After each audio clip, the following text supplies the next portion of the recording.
गांधव खुर्द में बाबा रामदेव जी मंदिर में मेले का हुआ आयोजन। गुड़ामालिनी के ग्राम गांधव के पास स्थित बाबा रामदेव जी मंदिर में हर वर्ष की भांति इस वर्ष भी भव्य मेले का आयोजन हुआ।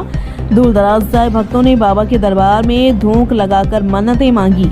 इस मेले में गुजरात, बाड़मेर, जैसलमेर, पाली, जालोर, सिरोही एवं बहुत दूर से लोग आते हैं। मेला कमेटी से पर्यावरण को बचाने के लिए तमाम मेले में लगी दुकानों पर पॉलीथीन मुक्त का आह्वान किया गया था, जिसमें सफलता मिली और दुकानदार ग्राहकों को कागज निर्मित थैलियों में सामान बेचते दिखाई दे रहे थे। हमारे संवाददाता पेंटर कमलेश बोस ने बताया कि मेले में जागरण का आयोजन भी किया गया था, जिसमें एक से बढ़कर एक कलाकारों ने अपनी प्रस्तुतियां दी। मेले में व्यवस्था को सफल बनाने में पुलिस प्रशासन भी मौजूद था, जिसके माध्यम से मेला शांतिपूर्ण संपन्न हुआ।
Hold on.